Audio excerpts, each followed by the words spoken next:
உச்ச நிலைக்கு கொண்டு வர வேண்டும் என்ற கருத்துடைய இந்த இளைஞர்கள்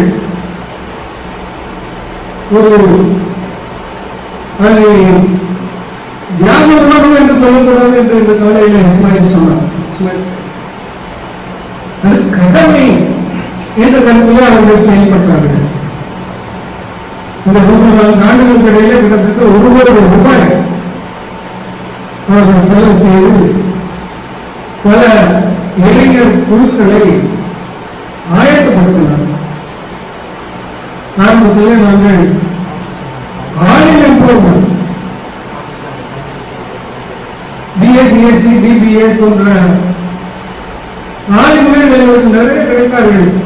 வேலைகள் இருந்த மாதிரியாக பார்க்கும்போது இந்த ஆளுமைகள் எல்லாம் ஏதோ மதசாக்கள் சென்று 5 வருடம் 7 வருடம் ஓடிவிட்டு அவர்கள் வேலைக்கு பரிவாசனையை போவார்கள் அல்லது மதசாக்களை சொல்வார்கள் என்றெல்லாம் பொதுவாக நினைக்கப்பட்டிருக்கிறோம். அப்படி இல்லை. நான் ஒரு முறை சிங்கப்பூருக்கு ஒரு ஆளுமை சென்றது. அப்போது நான் விளம்பரம் செய்தேன். பத்திரிகைகளில் விளம்பரம் செய்தேன். நல்ல படித்த ஆளுங்கள் சிங்கப்பூர் சமூகத்திற்கு தேவை என்று விளம்பரம் செய்தேன். எழுத்தில் PhD படித்தவங்க தெரியும். கனவு பெற்றவங்க கற்பனை செஞ்சு பார்த்துருக்கீங்களா? நானே ஆகவே அந்த அளவுக்கு இன்று இருக்கக்கூடிய ஆளுங்கள் எல்லாம் நல்ல கல்வி கற்றவர்களாக அந்த பள்ளியையும் மதரசாவையுமே நம்பி இருக்கக்கூடியவர்களாக இல்லாமல் வேறு பல பணிகளையும் செய்யக்கூடிய தகுதி பெற்றவர்களாக ஆகிவிட்டார்கள். கட்டளையிலே எழுதியிருக்கிறேன். அவர்கள் ஒரு ஆளுங்களாக மட்டும் செயல்படக்கூடாது. ஒரு டிரைவர்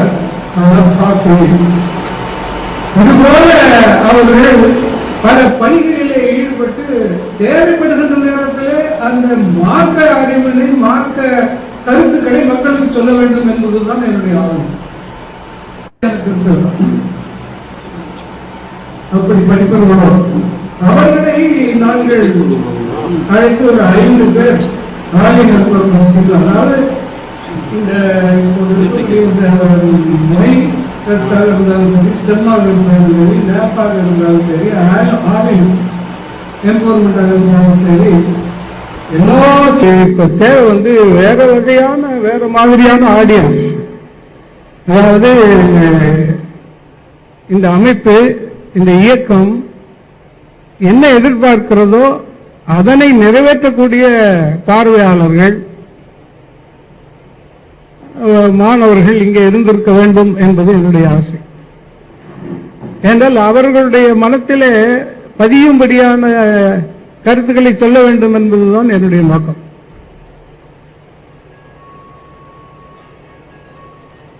நான் ஒரு கட்டுரை எழுதுகிறேன், ஆளுக்கு ஒரு கணக்கு. ஆளுக்கு ஒரு கணக்கு. அவர் என்ன சொல்வார், இந்தியாவிலே முஸ்லிம்களுடைய கணத்தொகை 40 கோடி என்று சொல்வார்.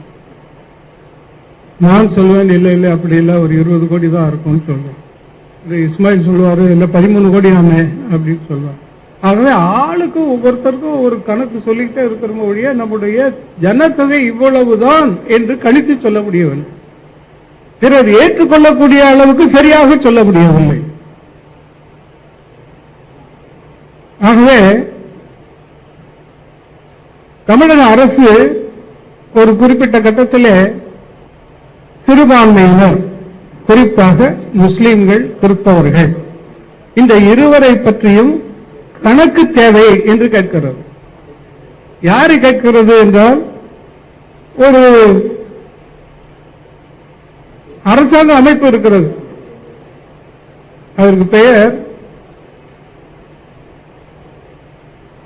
Directorate of enumeration and analysis, enumeration research and analysis wing என்று அதற்கு பெயர், DEAR. அவர்கள் கணக்கெடுப்பதிலே நிபுணர்கள், அதற்கென்றே இருக்கக்கூடிய ஒரு துறை. அது வள்ளுவர் புறலகத்திலே இருக்கிறது. நான் அவர்களை சென்று பார்த்தேன். அதில் சந்திரமௌலி என்பவர் டைரக்டராக இருந்தார். அது ஒரு 7-8 வருடங்களுக்கு முன்னர். இப்போது அவர்தான் இந்த சென்சஸுக்கெல்லாம் தலைவராக இருக்கிறார். ஆல் இந்தியா அளவிலே தலைவராக இருக்கிறார். சந்திரமௌலி என்பது அவர்கள் பெயர். அந்த அமைப்பினை தமிழக அரசு கேட்கிறது. இந்த மைனாரிட்டிஸ், இந்த சிறுபான்மையினரை பற்றி அரசுக்கு அடிப்படையான சில கணிப்புகள் தேவைப்படுகிறது, நீங்கள் கணக்கெடுத்து சொல்லுங்கள் என்று கேட்கிறார். அவர்கள் தமிழ்நாடு பூரா அலைகிறார்கள். காலை கூட நான் சொன்னேன், எங்கெங்கே அவர்கள் கிறிஸ்தவ மாதா கோயில்களுக்கு, சர்ச்சைகளுக்கு சென்றார்களோ அங்கெல்லாம் அந்த சர்ச்சை சார்ந்த உறுப்பினர்களுடைய விவரம் எல்லாமே இருந்தது. அவர் எழுதுகிறார், முன்னுரையில் எழுதுகிறார் சந்திரமௌலி, எல்லாமே எங்களுக்கு கிடைத்தது. ஆனால் பள்ளிவாசல்களுக்கு செல்லும் போது ஒரு துளி இன்ஃபர்மேஷன் கூட எங்களுக்கு கிடைக்கவில்லை. இது ஒரு எளிநிலை. நமக்கு நாமே நம்முடைய ஜனத்தொகை என்ன என்று தெரிந்து கொள்ள முடியவில்லை. அரசாங்கத்திற்கு நம்முடைய குறைகளை எடுத்துச் சொல்ல வேண்டும் என்றால் எங்களுடைய ஜனத்தொகையிலே இன்னும் படித்தவர்களாக இருக்கிறார்கள், இத்தனை சதவீதம் படிக்காதவர்களாக இருக்கிறார்கள், இத்தனை சதவீதம் மிக எளிய நிலையிலே உள்ள வேலைகளை பார்த்துக் கொண்டிருக்கிறார்கள். வேலை பார்ப்பதில் 2 வகை இருக்கிறது. ஒன்று அந்த படிப்புக்கு தகுதியான வேலை, இன்னொன்று அந்த படிப்புக்கு போதுமான அளவு இல்லாத வேலை. அண்டர் எம்ப்ளாய்மெண்ட் என்று ஆங்கிலத்தில் சொல்வார்கள். Under employment. ஆகவே இதையெல்லாம் அரசாங்கத்துக்கு எடுத்து சொல்லுவதற்கு நம்முடைய டேட்டா இருக்கணும். நமக்கு டேட்டா தேவை, யார்கிட்ட இருக்கு? அதனால நான் பல 30 ஆண்டுகளாக நான் அதிலே ஈடுபட்டு, சிலோன்ல அது போல இருக்குது, தமிழ்நாட்டில் கன்னியாகுமரியில் அது போல அவர்களுடைய ஜமாத்தார் தங்களுடைய உறுப்பினர்களுடைய கணக்குகளை வைத்திருக்கிறார்கள். அதெல்லாம் திரட்டி ஒரு பெரிய சார்ட் போட்டு டெல்லியில கொண்டு போய் இதெல்லாம் சரிதானா அப்படிங்கறதெல்லாம் பார்த்து அது திருத்தங்கள் சேர்த்து எப்படி கணக்கெடுக்கிறது அப்படிங்கிற ஒரு வழி வகுத்து செஞ்சிருக்கேன். அதுல ஒரு 400 பக்கம் இருங்க ஒரு லெட்ஜர். அதுல ஒரு குடும்பத்தை பற்றிய, முதல்ல ஊரை பற்றி விவரம் இருக்கும், அப்புறம் இந்த குடும்பத்தை பற்றி விவரம் இருக்கும், குடும்ப உறுப்பினர்களை பற்றி விவரம் இருக்கும். இந்த 400 பக்கம் பைண்ட் பண்ணி இருக்கும் ஒரு ரெஜிஸ்டர். அதே போல ஒரு 400 பக்கம் லூஸ் ஷீட் இருக்கும். அந்த லூஸ் ஷீட் ஒவ்வொன்றும் எடுத்துட்டு போய் ஒரு தெருவுக்கு போகணும்.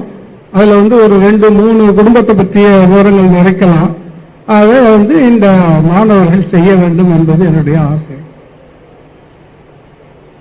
ஆகவே இந்த திண்டுக்கல்லில், பேகம்பூரில் முஸ்லீம்கள் எத்தனை பேர் இருக்கிறார்கள், அவர்களில் எத்தனை பேர் படித்தவர்கள் இருக்கிறார்கள், எத்தனை பேர் பணியிலே இருக்கிறார்கள், அரசாங்க பணிகளிலே இருக்கிறார்கள், எத்தனை பேர் வணிகர்களாக இருக்கிறார்கள், எத்தனை பேர் டாக்டர்களாக இருக்கிறார்கள், எத்தனை பேர் இன்ஜினியர்களாக இருக்கிறார்கள், எத்தனை பேர் சார்ட்டர்ட் அக்கௌண்டன்ட்களாக இருக்கிறார்கள், எத்தனை பேர் வக்கீல்களாக இருக்கின்றார்கள், எத்தனை பேர் புரொஃபஸர்களாக இருக்கிறார்கள், இது எல்லாம் அதுல வந்துருங்க. இது போல கணக்கெடுக்க வேண்டும் இந்த அமைப்பு, இந்த இயக்கம் என்று என்பது என்னுடைய வேண்டுகோள். அவ்வளவுதான். இதுதான் ஒரு பாயிண்ட். 2வது பாயிண்ட் என்னன்னாக்கா, இந்த இங்க பயிற்சி பெற போகிற மாணவர்களுக்கெல்லாம் ஒரு தலைமை பண்பு வேண்டும். தலைமை பண்பு என்றவுடனே எல்லாரும் என்ன நினைக்கிறீங்க, ஒரு அமைப்பை அமைத்துக் கொண்டு அதுக்கு தலைவராக வேண்டும், இன்னொருத்தர் செயலாளராக வேண்டும், இன்னொருத்தர் பொருளாளராக வேண்டும். இப்படி இல்லை நான் சொல்றேன். தலைவருக்கு உரிய தலைமை பண்பு இருந்தா போதும்.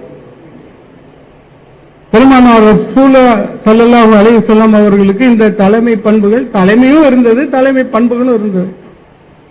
அதெல்லாம் என்னன்னு நம்ம பார்த்து ஃபாலோ பண்ணி அதை செய்யணும். தலைமை பண்புங்கிறது ரொம்ப ரொம்ப இன்றியமையாதது.